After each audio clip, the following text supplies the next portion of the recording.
Welcome to Distress to Joyful, Bailey's Way.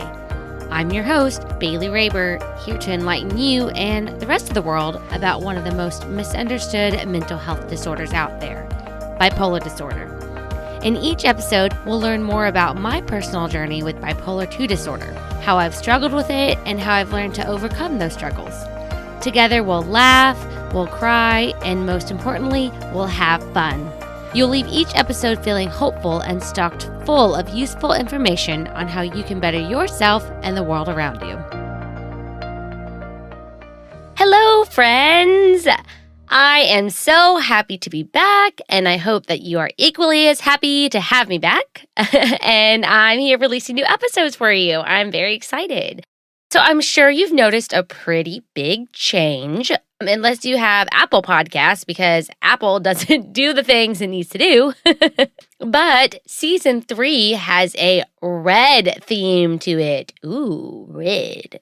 So in today's episode, we're going to discuss that a little bit more, but let's go ahead and just start with a couple announcements.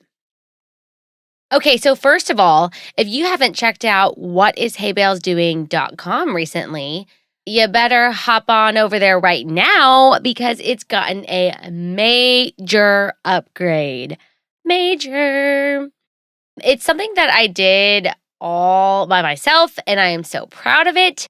Guys, I knew nothing about making a website, like nothing. And so if you had seen my website previously, you could probably tell I knew nothing about what I was doing. Like, I didn't know what the fuck I was doing. But I have had a lot more experience with it, both in my professional job and just playing around with it at home. And I'm really proud. Like, I am so proud. I just let my creativity run wild with these upgrades. And I've included some new cool things for you guys. So go check it out and let me know what you think. You can send me a message through the contact page and let me know your opinions, good or bad. I do always appreciate your honest feedback. You guys know that. But also, really quick, guys, I have had the wonderful opportunity to be interviewed for 2 different podcasts within the last month, which is really exciting. So one of them is already out and ready to go. I really should have had that name of it right in front of me. I know that the podcast is called Brang da Popcorn, BRANGDA Popcorn. So this fella, Jason, he has this podcast. He usually talks about like movies and TV shows that he watches on this podcast, but he'll interview guests here and there. And I had the pleasure of being interviewed by him. We had a really cool conversation. We talked a lot about this podcast, about other random things happening in the world. And it was really fun. It's kind of a long episode, but go check it out. I will also make sure to put the link in today's show notes. And, it's all over Instagram too. Make sure you're following Distress to Joyful _ Bailey's Way on Instagram so that you don't miss hearing about these things. All right, but let's go ahead and get into today's episode. Red is for alcohol and addiction awareness. This episode might hit close to home for a lot of you, and this is something that I personally don't think is discussed enough these days, to be honest. So I'm actually going to break up the information for this topic into 2 different episodes. We're going to talk about alcohol awareness today. And then next week, we're going to talk more about addiction awareness because these are often interconnected, but I do want to discuss them separately because they are sometimes experienced separately. Like I said, in this episode, we're going to focus on alcohol awareness, which means you will need to wait patiently for episode 2 of season 3 to be released so that you can learn more about addiction awareness. Yeah, I'm going to make you wait and be patient. It's a good skill to practice. I need to practice more of it. All right, alcohol awareness. So if you've been an avid listener, which shout out to you for listening from the beginning, if that's you, you may remember an episode from season 1. It was episode 9, and it was titled, It's a Party and We're Underage. And in that episode, I talked about where my downward spiral of alcoholism first began. So if you haven't tuned in yet, now is the time, my friend. Get to it. Although not widely considered a drug, alcohol is incredibly addictive and it has just as many negative impacts as an addiction to drugs might have. And when I say drugs, I'm talking about things such as like heroin or meth, cocaine, those kind of things. So I found a really great article on the National Institute of Alcohol Abuse and Alcoholism titled Alcohol Facts and Statistics that gave me all of the following information that I am about to read to you. And yes, my dear friend, don't worry. You can find the link in the show notes. Just go to whatishaybellsdoing.com/season3 and boom, you'll find the show notes for today. All right, so the prevalence of binge drinking and heavy alcohol use. Let's talk about this a little bit. In 2019, 25.8% of people ages 18 and older reported that they had engaged in binge drinking in the past month. And 6.3% reported that they'd engaged in heavy alcohol use in the past month. So this is an emerging trend that they said. It's high-intensity drinking. They define high-intensity drinking as consuming alcohol at levels that are 2 or more times the gender-specific binge drinking thresholds. So compared with people who did not binge drink, people who drank alcohol at twice the gender-specific binge drinking thresholds were 70 times more likely to have an alcohol-related emergency department visit, which ED stands for emergency department. So when I say ED later, that's what that means. And those who consumed alcohol at 3 times the gender-specific binge thresholds were 93 times more likely to have an alcohol-related ED visit. Oof, man. That's intense. That's intense. I don't remember what the binge threshold is, like the gender specific or whatever. Because, there's something that like men have a higher threshold for alcohol than women or whatever because of how our bodies are composed. Some bullshit like that. I don't remember what that is, but I know the legal limit is like, what, 0.08? I mean, I think I might be wrong. I don't know. But yeah, that's intense. Like, that's intense. Wow. There's also a lot of statistics on underage drinking in this article. So if you happen to be a parent of a teenager, this might want to be something that you look a little further into. Because, to be honest, my struggles with alcohol use and abuse began when I was just a sophomore in high school.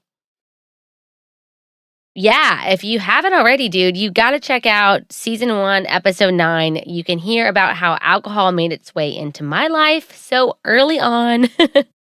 And I also talk about ways that you might be able to help prevent that, for your kid, your niece, your nephew, whoever, your neighbor. Just, I don't want people to make the same mistakes I did. That's a huge reason why. That's the main reason why this podcast is out here, guys. I made a lot of mistakes, a lot that severely impacted my mental health and my bipolar disorder in negative ways that I could have totally prevented.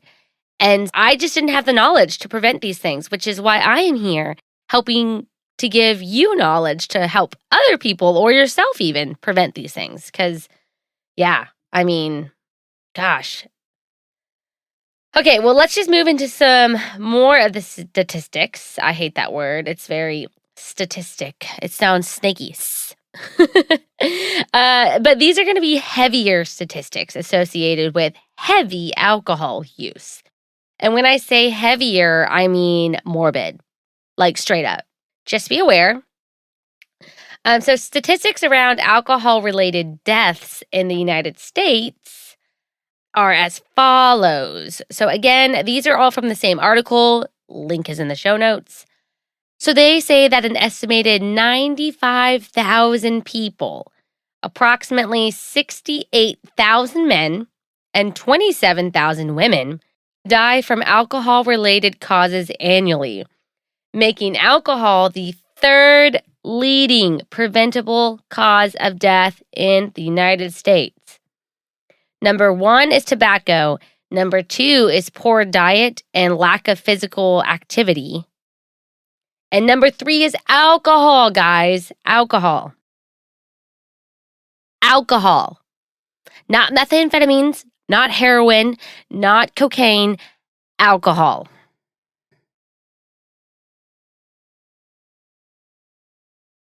Yeah, like I'm telling you, people don't talk about this enough. It's not talked about enough.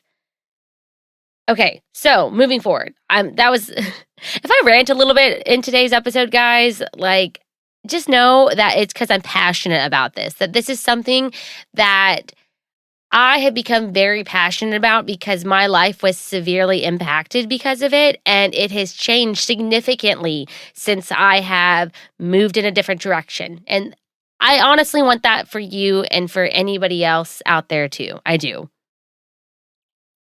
So between 2011 and 2015, the leading cause of alcohol attributable deaths due to chronic conditions in the United States were alcohol-associated liver disease, heart disease, and stroke.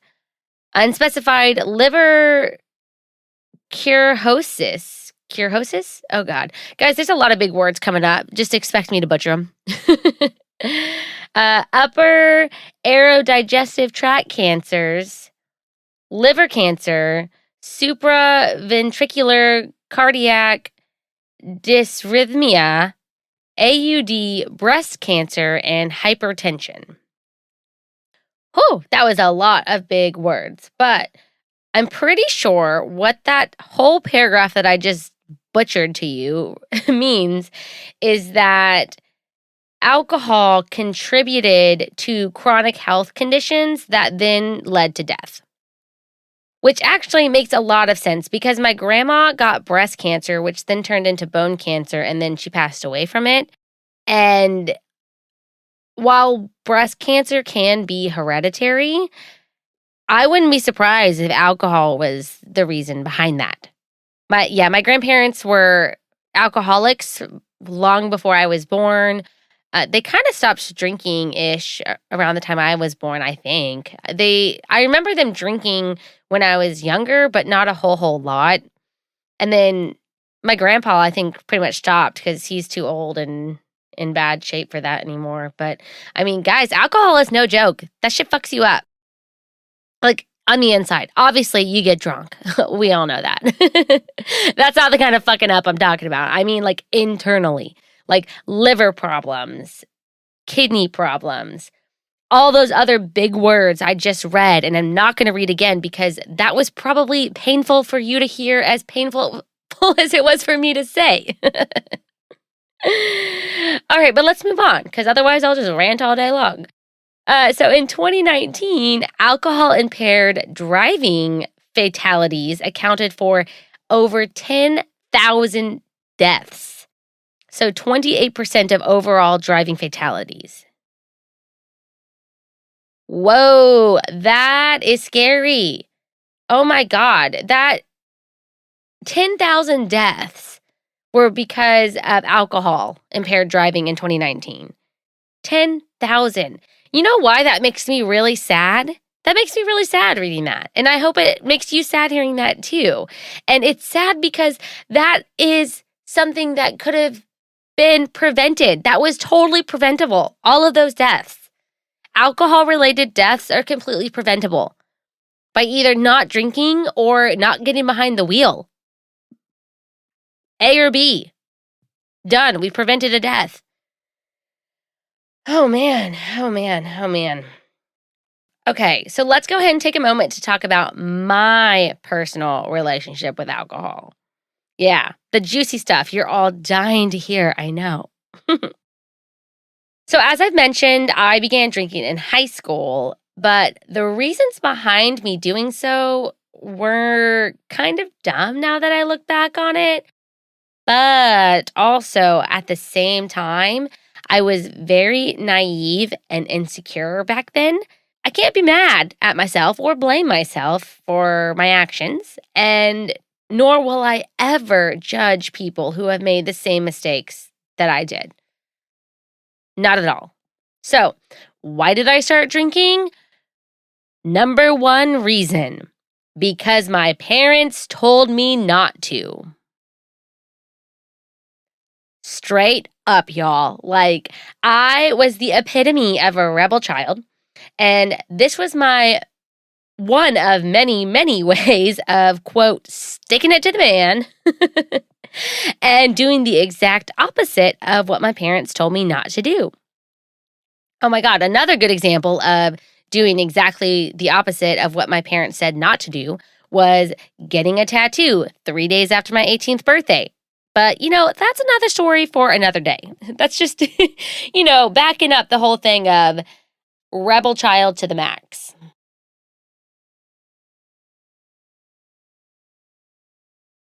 But here's the thing, y'all. My parents totally went about their whole don't do drugs and alcohol speeches in the absolute wrong way. Just like President Reagan's ridiculous say no to drugs campaign, you can't just tell people not to do shit and expect them not to do it. You just can't. What my parents really should have done was explain why alcohol isn't good for me, the potential, oh my God, the potential life-threatening and deadly consequences of my actions if I chose to drink, and how alcohol can be damaging to my body in the long run if I decided to make this part of my lifestyle. Engaging in an open conversation about the negative impacts of alcohol, especially with your teenagers, versus just, telling me not to do it, y'all, that would have totally helped me understand the perspective and the why I shouldn't do it. Because I didn't know why. Nobody told me why I shouldn't drink alcohol. I was just told, don't do it. It's bad. Like, seriously. Okay, so it's bad. Why is it bad? I don't know. Let's go experiment and find out.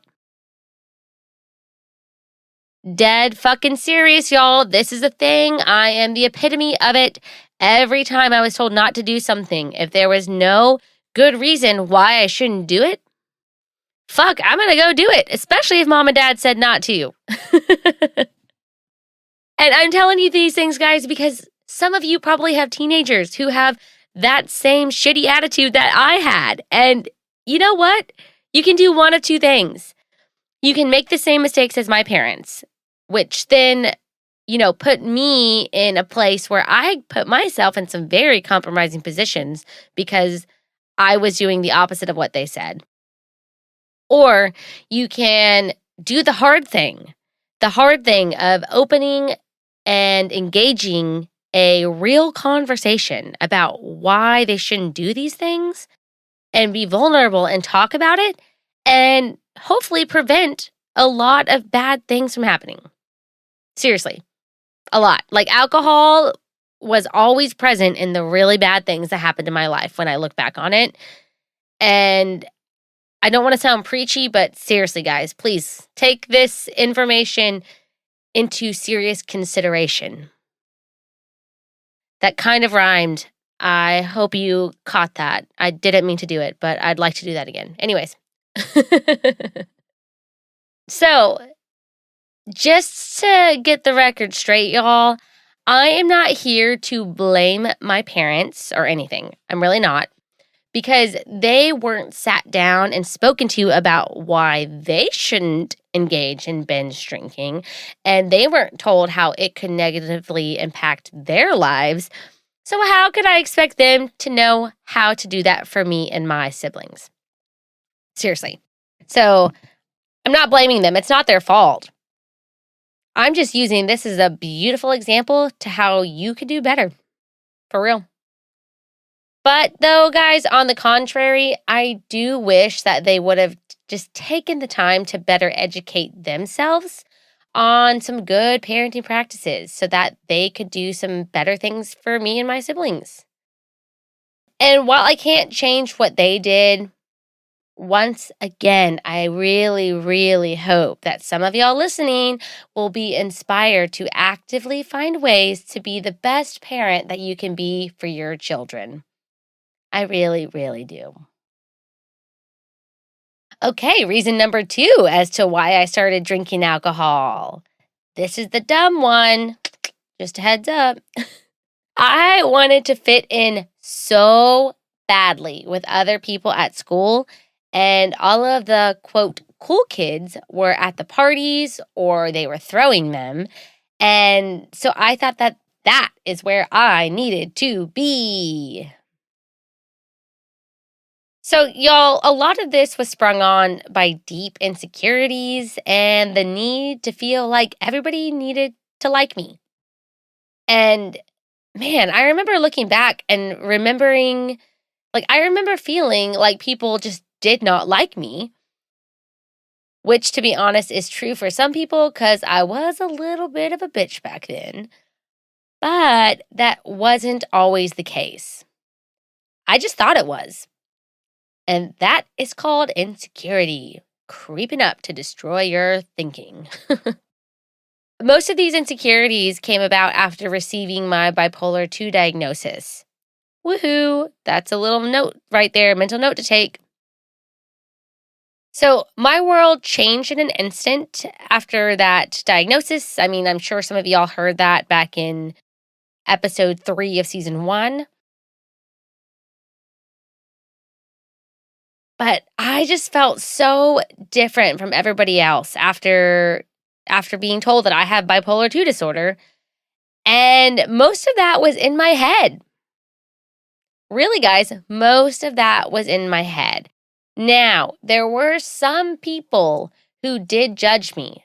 Don't get me wrong. There were some people I opened up to about my diagnosis who did not treat me nicely and, looked at me differently.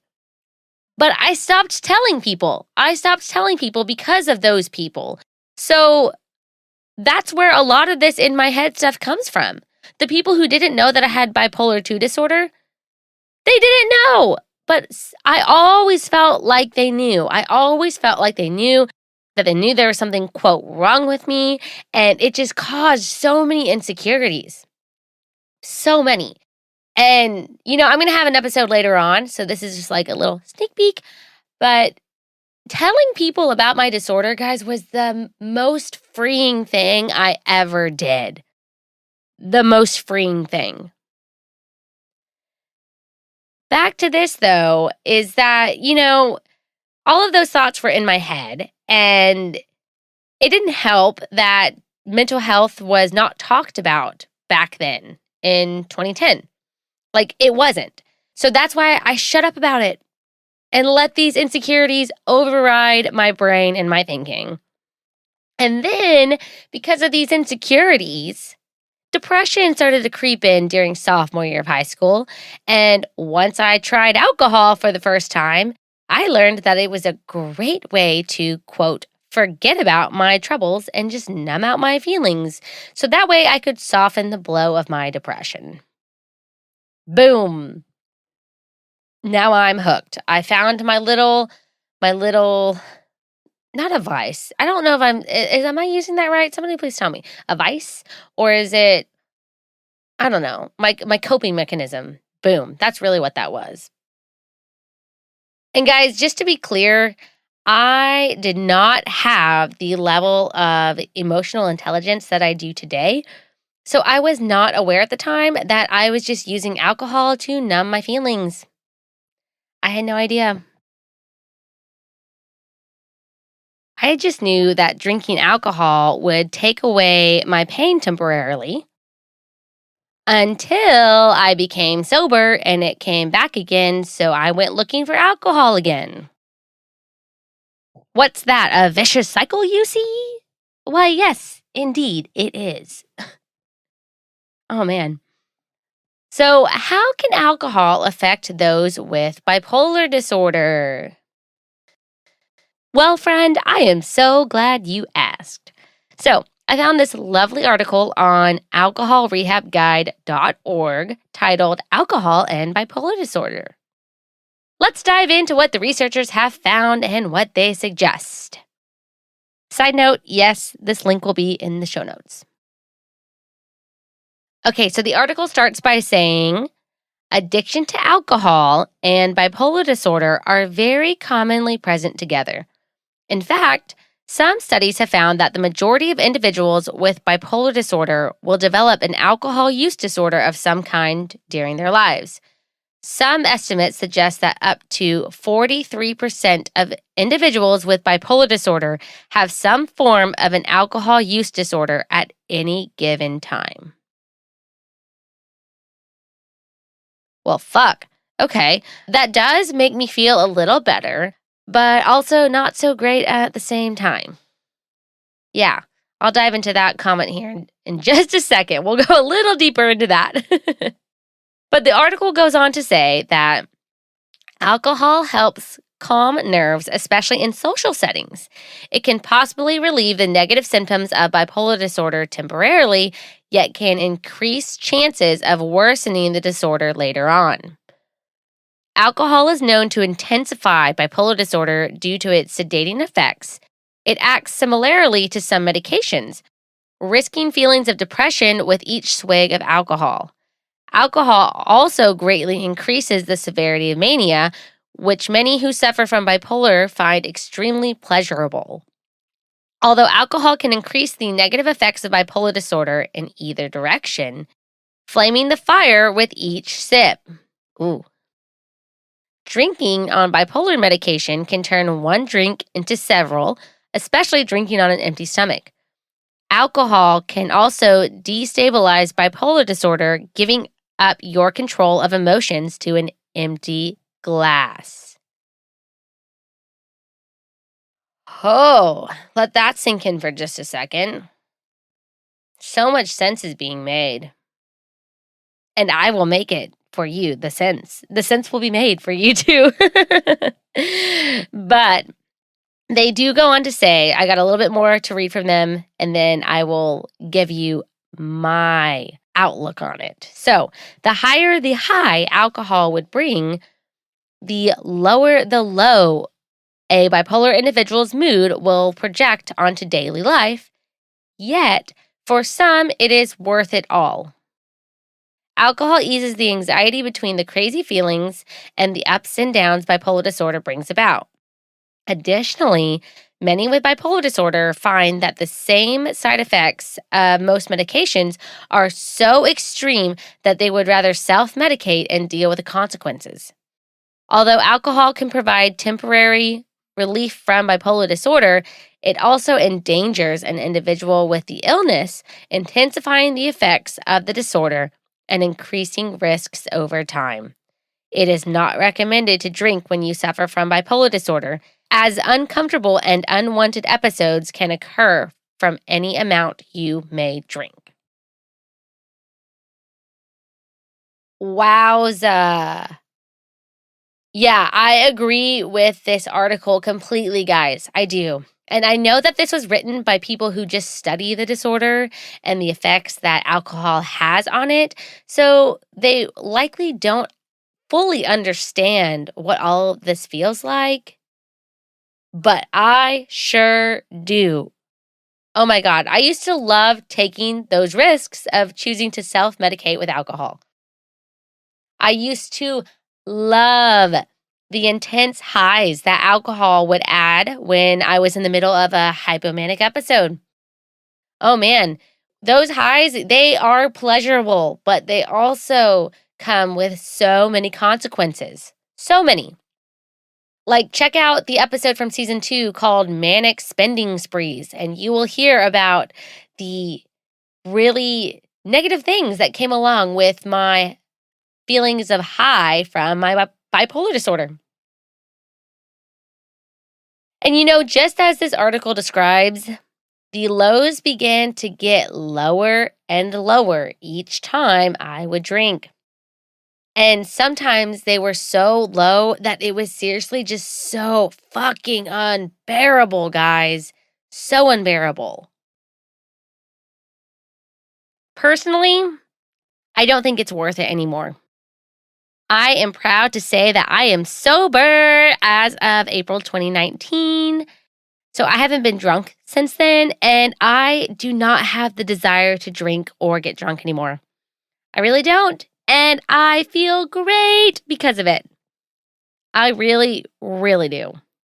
And sure, I have bad days and I deal with shitty emotions just like everybody else. But honestly, y'all, my depressive episodes and my bipolar lows are nowhere near as low as they used to be. Nowhere near as low. And I'm also able to bounce back from them much quicker when they do come around since I don't have alcohol in my system or, nagging at me to allow them to slip lower and lower.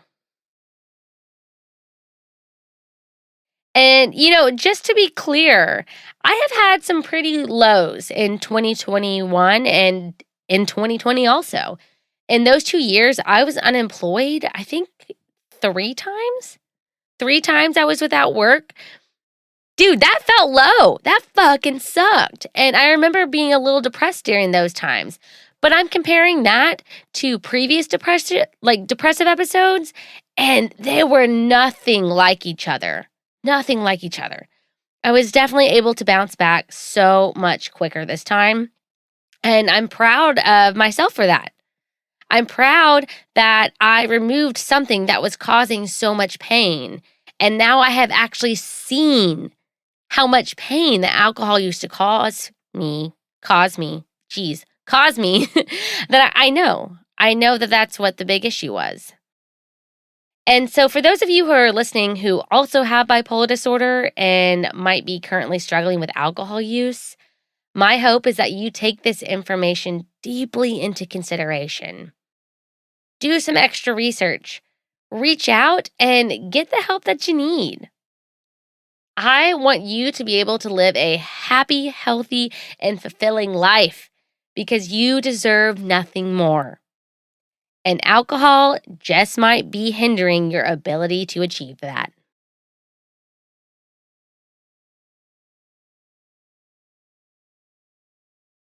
It's time for What a Weirdo!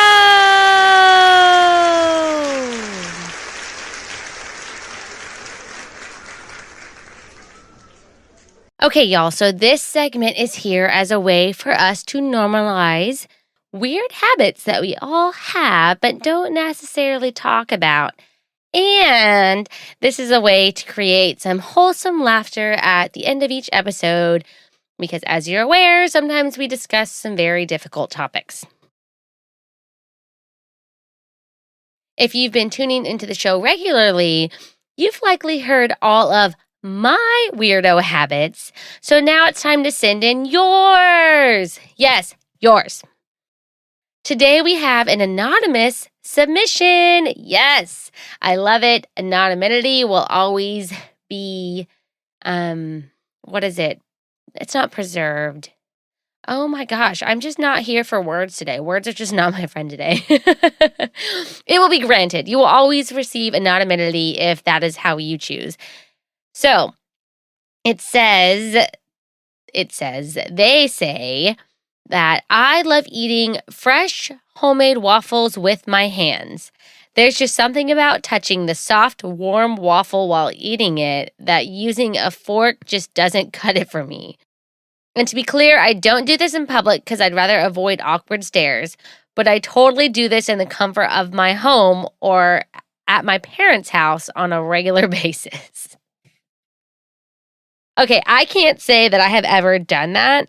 I mean, maybe when I was like 3 years old. But all right. I mean, holding a warm waffle in your hand and eating it. I hope you're not dousing that in syrup before you pick it up with your hands. But thank you, friend. Thank you for sending that in. I love it. This definitely fits the category. So thank you. And you know what? If you are ready to send in your weirdo habit for me to, announce on the show, go on over to the website, whatishaybellsdoing.com/whataweirdo, and you can submit one anonymously through that page. I have made a little form so that way you can just fill in your information. You don't have to put a name. You can put a nickname if you want. You can attach your email address if you want to follow up. I mean, whatever. But again, anonymity will be granted. I will respect that 100%. You can also just send me a DM on Instagram, whatever you prefer. I will take your weirdo habits in whichever method you choose to send. So send them on over, please. All right, so for next episode, we are going to talk about addiction awareness. And I did want to put all of these into one episode, but I realized that I have so much good research to discuss as well as my own personal experiences. So I've just chosen to make this 2 episodes so that we could give alcohol awareness and addiction awareness all the time that they need so we don't miss anything important. Thank you for listening to the show. I appreciate all of your love and support. You guys have been awesome on, supporting me through this journey. We're doing this journey together. So I appreciate you being here. And you know what's really cool, guys? Spotify now allows for reviews. Yeah, you can rate me on Spotify or rate the podcast or both, whatever. So if you are listening on Spotify, I would love it if you would give the show a rating because this is your time to shine. And now tell people what you think if you're not an Apple Podcast listener. And real quick, before we go, don't forget to rate, review, and subscribe to the show. But until next time, take it easy, stay grateful, and be joyful. Bye!